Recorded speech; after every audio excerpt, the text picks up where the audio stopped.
Dalam nama Yesus kami berdoa. Amin. Shalom.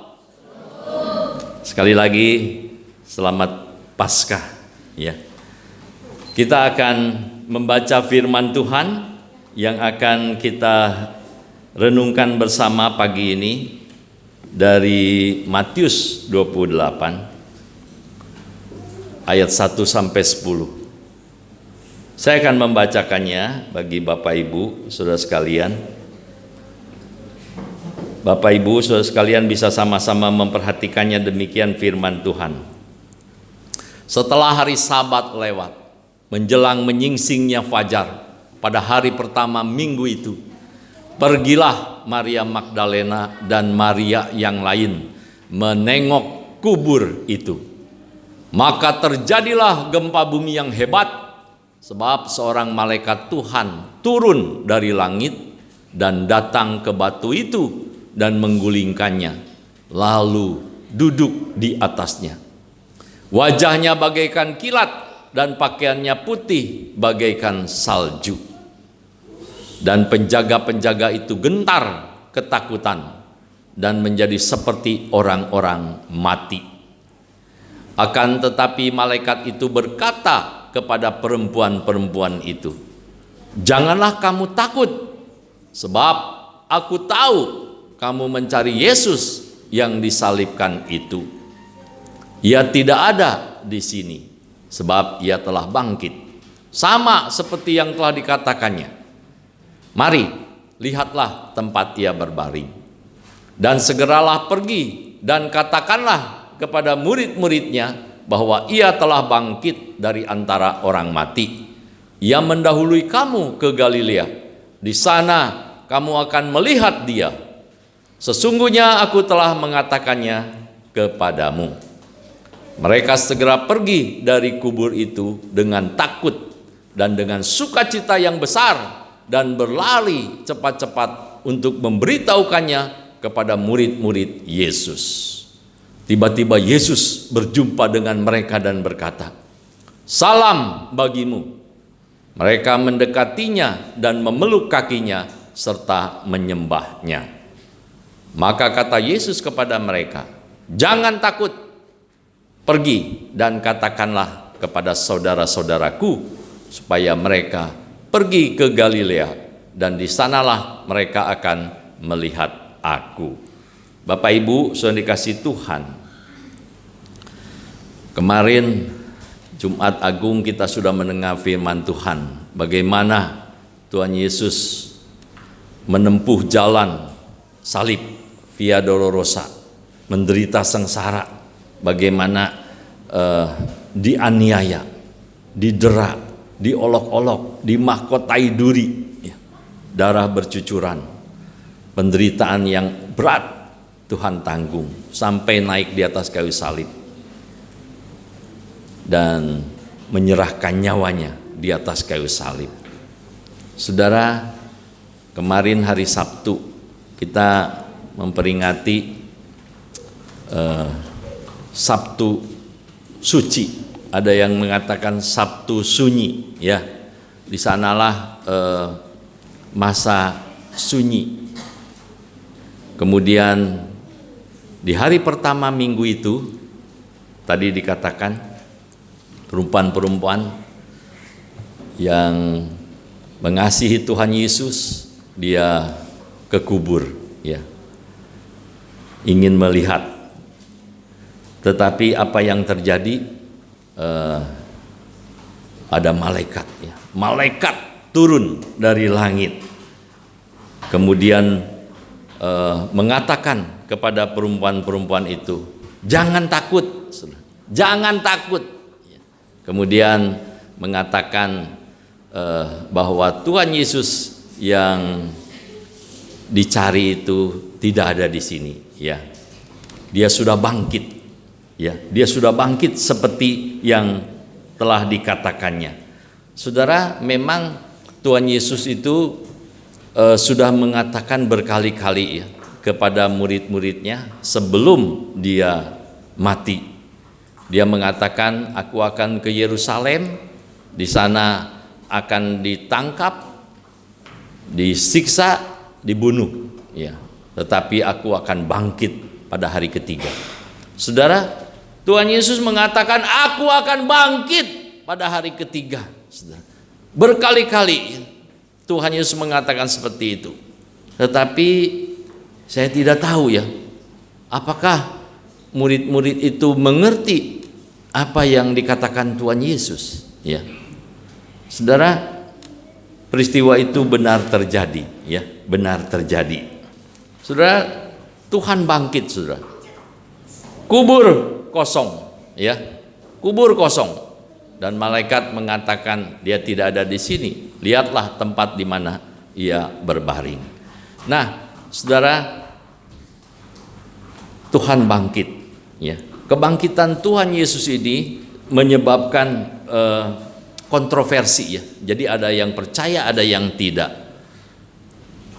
Menurut saya kebangkitan Tuhan Yesus itu satu peristiwa yang spektakuler, ya, yang besar, ya. Tidak ada peristiwa yang sedahsyat itu, ya. Dan memang betul, saudara. Karena firman Tuhan mengatakan belum pernah ada yang bangkit, ya. Makanya Tuhan Yesus dikatakan yang sulung, yang pertama kali bangkit. Sesudah Tuhan Yesus bangkit, tidak ada orang lain lagi yang pernah bangkit, saudara. Maksud saya atau maksud firman Tuhan itu bangkit dan sungguh-sungguh hidup, saudara. Bukan bangkit terus mati lagi, ya. Ada kan orang kalau mati suri, ya, hidup lagi, ya. Sudah mati hidup lagi, tapi nanti ya mati lagi, ya. Seperti orang-orang yang dibangkitkan Tuhan, kan di dalam pelayanannya Tuhan itu membangkitkan berapa orang, ya. Ada salah satunya yang menghebohkan itu Lazarus, ya. Saudara ingat Lazarus yang sudah mati 4 hari mulai berbau, tetapi Tuhan bangkitkan, ya. Ketika Tuhan berseru, Lazarus keluarlah, ya, maka Lazarus keluar dari kuburnya, ya. Itu luar biasa. Tetapi Lazarus yang dibangkitkan Tuhan Yesus itu mati lagi, ya. Tetapi Tuhan Yesus bangkit dan tidak mati lagi. Dia hidup selamanya, ya. Nah, peristiwa ini sepanjang sejarah peristiwa yang terbesar, ya, spektakuler dan tidak pernah bisa dilakukan oleh orang lain. Sebab kuasa mematikan dan menghidupkan, ya, mati dan bangkit itu hanya kuasa Tuhan, ya, kuasa Tuhan. Saudara, sepanjang sejarah dari mulai Tuhan Yesus bangkit sampai sekarang, saudara, sudah kurang lebih 2000 tahun masih tetap menjadi perdebatan dan ada banyak penyangkalan-penyangkalan, ya. Ada kontroversi. Saudara, itu dimulai dari awal sebetulnya, saudara. Mari kita melihat firman Tuhan di Matius 27. Tadi kita kan baca 28, ya. Mari kita melihat pasal 27. Matius 27 tidak ada di layar, jadi saudara harus buka. Lihat ayatnya yang ayat-ayat terakhir, ya.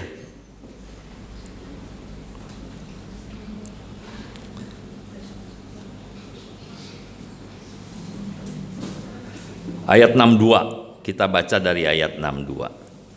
Keesokan harinya, yaitu sesudah hari persiapan, datanglah imam-imam. Siapa yang datang? Imam-imam, kepala dan orang-orang Farisi bersama-sama menghadap Pilatus. Mau apa? Mereka berkata, Tuhan, kami ingat bahwa si penyesat itu sewaktu hidupnya berkata, sesudah 3 hari aku akan bangkit. Saudara, itu ya, imam-imam kepala juga tahu, ya. Padahal Tuhan Yesus tuh memberitahukan kepada murid-murid mungkin berita itu sampai kemana-mana ya, sampai imam-imam kepala juga tahu ya. Makanya mereka ketika menghadap Pilatus mengatakan, kami ingat katanya ya, sewaktu hidupnya berkata, Tuhan Yesus sewaktu hidupnya berkata, imam-imam kepala tidak mau mengakui Yesus sebagai guru apalagi Tuhan ya. Jadi dikatakan si penyesat. Si penyesat itu sewaktu hidupnya berkata, sesudah 3 hari aku akan bangkit. Karena itu perintahkanlah untuk menjaga kubur itu sampai hari yang ketiga. Jikalau tidak, murid-muridnya mungkin datang untuk mencuri dia, lalu mengatakan kepada rakyat, ia telah bangkit dari antara orang mati, sehingga penyesatan yang terakhir akan lebih buruk akibatnya daripada yang pertama. Ayat 65, kata Pilatus kepada mereka, ini penjaga-penjaga bagimu, pergi dan jagalah kubur itu sebaik-baiknya. Saudara, imam-imam kepala ya menghadap Pilatus mengatakan Yesus yang mereka katakan si penyesat itu bilang semasa hidupnya, pada hari yang ketiga aku akan bangkit. Jadi mereka tuh khawatir atau takut ya, berita itu nanti menjadi heboh ya. Siapa tahu murid-muridnya mencuri mayatnya dan mengatakan betul-betul bangkit.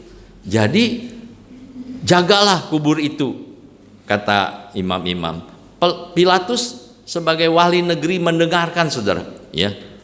Jadi dikasih tuh pengawal-pengawal, ini penjaga-penjaga bagimu, pergi dan jagalah kubur itu sebaik-baiknya. Ayat 66, maka pergilah mereka dan dengan bantuan penjaga-penjaga itu mereka memeterai kubur itu dan menjaganya. Memeterai, saudara, menyegel ya. Artinya kalau kubur itu terbuka ketahuan kalau ada meterainya, kalau ada segelnya. Siapapun tidak bisa mencuri. Kalau ada yang mencuri, ya pasti segelnya atau materainya itu rusak ya. Seperti itu. Tetapi apa yang terjadi, saudara? Ayat 1 yang kita baca tadi, setelah hari Sabat lewat, menjelang menyingsingnya fajar pada hari pertama minggu itu, pergilah Maria Magdalena dan Maria yang lain menengok kubur itu. Maka terjadilah gempa bumi yang hebat, sebab seorang malaikat Tuhan turun dari langit dan datang ke batu itu dan menggulingkannya, lalu duduk di atasnya. Wajahnya bagaikan kilat dan pakaiannya putih bagaikan salju. Ada penjaga, saudara? Ada ya, karena di ayat 4 di sana dikatakan, dan penjaga-penjaga itu gentar ketakutan dan menjadi seperti orang-orang mati. Bukan mati ya, seperti orang-orang mati. Mungkin lemes ya melihat malaikat dan gempa bumi yang dahsyat itu. Saudara, berarti dijaga kuburannya ya, dijaga, dimeterai seperti yang dikatakan di pasal 27 tadi. Saudara, tetapi tidak ada seorang pun bisa mencegah ya, ketika malaikat menggulingkan batu, bahkan mereka seperti mati, lemas begitu ya. Tapi malaikat itu bilang ke perempuan-perempuan itu, jangan takut ya, jangan takut, sebab aku tahu kamu mencari Yesus yang disalibkan itu. Ia tidak ada di sini, sebab ia telah bangkit sama seperti yang telah dikatakannya. Malaikat juga tahu ya bahwa Tuhan Yesus itu sebelumnya semasa hidupnya, pelayanannya berulang kali menyatakan hal itu ya. Saudara, itu penyangkalan pertama ya. Saudara, tadi kita baca sampai ayat 10 ya. Kemudian kita baca ayat 11, saudara. Ini dusta, ya, dusta tentang kebangkitan Tuhan Yesus dimulai dari mahkamah agama, saudara. Ketika mereka di tengah jalan, datanglah beberapa orang dari penjaga itu. Penjaga itu menyaksikan, saudara, datang malaikat, ada gempa, kubur, batunya terguling, ya, memberitahukan segala yang terjadi itu kepada imam-imam kepala. Dan sesudah berunding dengan tua-tua, mereka mengambil keputusan lalu memberikan sejumlah besar uang kepada serdadu-serdadu itu dan berkata, "Kamu harus mengatakan bahwa murid-muridnya datang malam-malam dan mencurinya ketika kamu sedang tidur. Dan apabila hal ini kedengaran oleh wali negeri, kami akan berbicara dengan dia sehingga kamu tidak beroleh kesulitan apa-apa." Saudara, penjaga-penjaga yang mengalami kedahsyatan di kubur itu menceritakan, saudara, kepada imam-imam kepala itu, ya, apa yang terjadi yang sebenarnya. Nah, mungkin imam-imam kepala itu pusing, ya, bagaimana ini mengatasinya, ya. Kasih sejumlah besar uang, disogok, saudara, disuap, supaya jangan memberitahukan yang sebenarnya. Disuruh bohong, saudara, disuruh bohong. Penjaga-penjaga itu dikasih uang banyak, ya mau saja, ya. Itu dusta, ya, kebohongan tentang kebangkitan yang pertama dimulai dari imam-imam kepala, dari mahkamah agama. Saudara, sebetulnya nggak masuk akal, ya, kuburan dijaga, dimaterai, saudara. Masa murid-muridnya bisa mencuri, ya? Apa penjaga-penjaga tidak melawan? Alasan murid-muridnya malam-malam datang mencuri ketika kamu sedang tidur. Bagaimana penjaga-penjaga tidur itu? Saudara, menggulingkan batu itu juga udah setengah mati, ya, karena dikatakan batu itu sangat besar. Tidak mungkin satu orang, dua orang bisa menggulingkan, saudara. Jadi apakah enggak heboh, ya, kalau memang murid-muridnya mau mencuri mayatnya? Masa penjaga bisa terlalu lelap sehingga tidak tahu? Jadi kadang-kadang menggelikan, ya, alasan-alasan yang dicari itu, saudara. Tetapi itulah usaha orang-orang yang tidak percaya Tuhan Yesus, bagaimana caranya supaya menyangkal, supaya membelokkan kebenaran itu, ya, sehingga kebenaran itu jangan sampai tersebar luas. Saudara, sepanjang zaman itu penyangkalan yang pertama, ya, pada masa itu. Tetapi sepanjang zaman memang ada selalu orang-orang yang tidak percaya akan kebangkitan Tuhan Yesus, ya. Mereka selalu menyangkal, selalu menolak. Mereka memakai alasan-alasan yang kadang-kadang menggelikan, ya. Saudara, sehubungan dengan dusta mahkamah agama tadi, ada seorang teolog dan penulis buku juga, namanya cukup terkenal, yaitu Philip Yancey, ya, mengatakan seperti ini, saudara. Tentu saja sebenarnya ada persekongkolan, tapi bukan yang digerakkan para murid Yesus, melainkan oleh penguasa yang harus menghadapi fakta yang memalukan, kuburan kosong. Mereka bisa saja menghentikan semua desas-desus liar tentang kebangkitan dengan sekedar menunjuk kuburan yang dimeteraikan atau menunjukkan mayat. Tapi materai dipecahkan, mayatnya tidak ada. Jadi diperlukan keterangan resmi, ya, dari penguasa, tetapi keterangan yang palsu untuk menutupi kenyataan bahwa Tuhan Yesus bangkit. Waktu yang lampau di pelajaran PA Selasa, saya juga pernah menjelaskan, ya, sebetulnya kalau ingin orang-orang tidak percaya akan kebangkitan Tuhan Yesus, ditunjukkan saja kuburan masih tetap tersegel dan mayatnya ada. Sudah, nggak pusing. Pasti orang nggak percaya Tuhan bangkit. Mayatnya masih ada, kuburannya juga masih dimeterai, ya. Tetapi kenyataannya meterai dipecahkan, kubur kosong. Seberapa hebat orang bisa menyembunyikan mayat, saudara, kalau memang ada yang mengambil atau yang mencuri. Pastilah penguasa, apalagi zaman Romawi, ya, pasti bisa dicari, ya.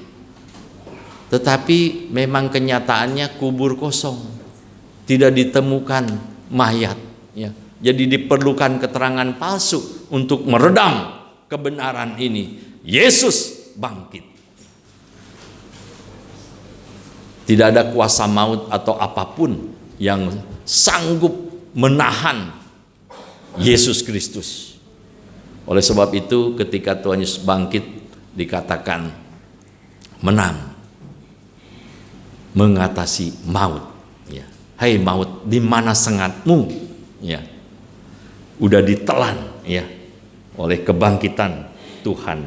Saudara, ada dusta-dusta lain dari abad ke abad, dari generasi ke generasi, selalu ada orang yang berpendapat atau menyangkal kebangkitan Tuhan, ya. Ada pendapat yang mengatakan kebangkitan Kristus itu tidak benar. Alasannya apa? Kata mereka, karena para wanita yang datang ke kubur Yesus pada hari gelap ternyata mendatangi tempat yang salah. Geli, ya, kalau lihat alasan mereka untuk menyangkal kebangkitan itu. Oh, perempuan-perempuan itu salah, mendatangi tempat yang salah katanya, ya. Padahal penjaga-penjaga tadi juga udah cerita ke para pemimpin agama, ya. Ada pandangan lain, saudara, menyebutkan bahwa para murid mengalami halusinasi tentang kebangkitannya. Halu, saudara, ya. Mereka sebenarnya tidak benar-benar melihat Yesus. Itu hanya pengalaman mereka dan bukan fakta sesungguhnya. Mungkin ada banyak orang berpikir begitu, ya. Banyak. Itu mungkin semu, ya, itu halusinasi, mungkin itu hanya bayangan saja, tidak sungguh-sungguh nyata, ya. Tetapi kenyataannya murid-murid dibuktikan oleh Tuhan Yesus, ya. Berulang kali Tuhan Yesus menampakkan diri, bukan hanya bayangan, ya, tetapi malah makan bersama, saudara, ya, makan bersama. Kalau saudara baca Injil-Injil, di situ baik Injil Sinoptik maupun Injil Yohanes, itu dijelaskan, ya, bagaimana Tuhan Yesus berulang kali menampakkan diri kepada murid-muridnya, kepada orang banyak, bahkan di Galilea itu menampakkan diri sekaligus ke 500 orang, saudara. 500 orang sekaligus, artinya banyak sekali, ya, banyak sekali orang-orang yang melihat bahwa Tuhan Yesus hidup, ya. Jadi bukan hanya bayangan atau penampakan, ya, tetapi sungguh-sungguh Tuhan Yesus hidup. Bahkan Tuhan Yesus menantang orang-orang atau murid-muridnya untuk datang kepada Dia, cucukkan tanganmu ke bekas paku ini. Ayo, tusukkan jarimu ke bekas paku. Artinya Tuhan Yesus ingin menunjukkan bahwa benar-benar Dia hidup, bukan halusinasi, bukan bayangan atau rekayasa, ya, seperti itu. Ada seorang di abad 17 bernama Spinoza mengatakan begini, saudara. Dia salah satu filsuf di abad 17. Adalah seorang yang sangat rasionalis. Dia tidak percaya akan kebangkitan Yesus Kristus. Kebangkitan Kristus dianggap sebagai peristiwa yang tidak logis. Baginya kekristenan merupakan agama yang non proporsional, agama tanpa dasar kepercayaan. Dia menyimpulkan bahwa kekristenan ortodok berpijak kepada Paulus yang telah menjadi bagian dari kebenaran kebangkitan Kristus, yaitu agama tanpa pengharapan. Saudara, ada banyak orang-orang yang mungkin, ya, sependapat dengan Spinoza ini, ya. Tetapi ini alasan yang tidak masuk akal, ya, atau menggelikan juga, ya, karena sepertinya menyalahkan Rasul Paulus, ya. Kenapa mempercayai kebangkitan? Menurut dia kebangkitan Tuhan Yesus itu sebagai peristiwa yang nggak logis, ya, nggak masuk akal, saudara, nggak masuk akal. Memang nggak masuk akal, kebangkitan Tuhan Yesus itu nggak masuk akal. Bagaimana orang sudah mati bangkit? Makanya tidak ada duanya, saudara. Hanya Yesus, hanya kuasa Allah yang mampu mengerjakan itu. Makanya nggak masuk akal. Tetapi peristiwa ini fakta dan nyata, saudara, yang harus dipercayai, ya, yang harus dipercayai. Tetapi sungguh tragis, ada begitu banyak orang tidak percaya, ya, tidak percaya. Sampai sekarang di era digital, di zaman yang canggih ini masih banyak orang yang tidak percaya dan menyangkal bahwa Yesus telah bangkit. Tetapi bagi kita, saudara, bagi saudara-saudara dan saya, bagi orang percaya sepanjang zaman, ya, kita meyakini bahwa apa yang dikatakan Alkitab itu benar. Kita percaya apa yang dikatakan malaikat kepada perempuan-perempuan yang datang ke kubur Yesus. Ayat 6 dalam bacaan kita tadi dikatakan begini, ia tidak ada di sini. Ini perkataan malaikat tadi, ya, kepada perempuan-perempuan itu. Ia tidak ada di sini sebab ia telah bangkit, sama seperti yang telah dikatakannya. Mari, lihatlah tempat ia berbaring. Saudara, kebenaran ini juga dikatakan oleh Rasul Paulus, ya. Di 1 Korintus 15 Rasul Paulus menguraikan, ya, kenapa, ya, ada jemaat atau orang percaya di Korintus yang tidak percaya ada kebangkitan orang mati, ya. Bagaimana mungkin, kata Rasul Paulus, ya. Maka Rasul Paulus menjelaskan di 1 Korintus 15 itu menunjukkan bahwa yang benar itu Kristus bangkit. Di ayat 20 dia katakan begini, tetapi yang benar ialah bahwa Kristus telah dibangkitkan dari antara orang mati sebagai yang sulung dari orang-orang yang telah meninggal. Sebagai yang sulung, yang pertama bangkit, ya. Tidak ada yang lain. Sampai sekarang belum ada orang yang mati, bangkit dan hidup selamanya, ya. Tuhan Yesus mati, bangkit dan hidup selamanya. Saudara, mengapa kebangkitan Kristus penting bagi mereka yang percaya kepadanya? Kalau bagi kita, ya, bagi saya, kebangkitan Yesus itu amazing grace, ya. Anugerah yang ajaib, ya, yang menakjubkan, saudara, ya. Kalau Tuhan Yesus tidak bangkit, percuma kita percaya Tuhan Yesus. Kalau Tuhan Yesus tidak bangkit, tidak ada penebusan dosa, ya. Karena ternyata mati, sama dengan semua orang, mati dan tidak bangkit. Jadi kalau tidak ada kebangkitan Tuhan Yesus, tidak ada penebusan dosa. Kalau Tuhan Yesus tidak dibangkitkan, berarti sia-sia iman kita. Buat apa percaya kepada orang yang mati, ya? Itu yang diuraikan oleh Rasul Paulus. Kalau Tuhan Yesus tidak bangkit, kita menjadi orang yang paling sedih, menyedihkan di dunia ini, ya. Percaya kepada yang mati, tidak bangkit, sama seperti orang-orang pada umumnya. Jadi ketika Tuhan Yesus bangkit, itulah kemenangan, saudara, ya.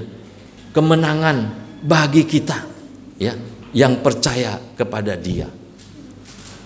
Makanya bagaikan anugerah yang tak ternilai bagi orang-orang percaya, ya. Karena Yesus bangkit, maka ada keselamatan. Karena kebangkitan Yesus, membuat penebusan dosa itu sungguh nyata, ya. Yang pertama, kebangkitan itu membuktikan bahwa Dia adalah anak Allah. Mari kita baca Yohanes 10 ayat 17 dan 18. Yohanes 10 ayat 17 dan 18. Bapa mengasihi aku, oleh karena aku memberikan nyawaku untuk menerimanya kembali. Tidak seorang pun mengambilnya daripadaku, melainkan aku memberikannya menurut kehendakku sendiri. Aku berkuasa memberikannya dan berkuasa mengambilnya kembali. Inilah tugas yang kuterima dari Bapakku. Waktu Jumat Agung sudah dibahas, ya. Tuhan Yesus disalibkan, mati, dan dikuburkan itu bukan berarti Dia lemah, kalah. Tetapi inilah tugas yang kuterima dari Bapakku. Memang misinya datang ke dunia ini untuk mati, saudara. Dan Tuhan Yesus mengatakan, aku memberikannya, aku berkuasa memberikannya, aku berkuasa mengambilnya kembali. Artinya memberikan nyawanya sampai mati, tapi aku berkuasa juga mengambilnya kembali. Artinya bangkit kembali. Saudara, kalau tidak terjadi kebangkitan, berarti Tuhan Yesus lagi omong besar, toh? Omong besar, tidak ada buktinya. Tetapi karena Tuhan Yesus membuktikan bahwa Dia bangkit, semua ucapannya semasa hidupnya itu betul, saudara, benar, ya. Ini yang dikatakan kepada murid-muridnya. Bapa mengasihi aku, oleh karena aku memberikan nyawaku untuk menerimanya kembali. Tidak ada seorang pun mengambilnya daripadaku, melainkan aku memberikannya menurut kehendakku sendiri. Aku berkuasa memberikannya dan berkuasa mengambilnya kembali. Saudara, itulah kebangkitan, membuktikan bahwa Yesus sungguh-sungguh anak Allah. Sungguh-sungguh anak Allah. Bukan manusia biasa seperti kita. Yang kedua, saudara, kebangkitan itu menjamin adanya penebusan dosa. Kebangkitan itu menjamin adanya penebusan dosa. Roma 6 ayat 4 mengatakan begini. Roma 6 ayat 4 dikatakan begini. Dengan demikian kita telah dikuburkan bersama-sama dengan Dia oleh baptisan dalam kematian, supaya sama seperti Kristus telah dibangkitkan dari antara orang mati oleh kemuliaan Bapa, demikian juga kita akan hidup dalam hidup yang baru. Kalau Tuhan Yesus tidak bangkit, tidak ada hidup yang baru, saudara. Dan kita menjadi orang yang paling menyedihkan di dunia ini, karena percaya kepada orang yang mati.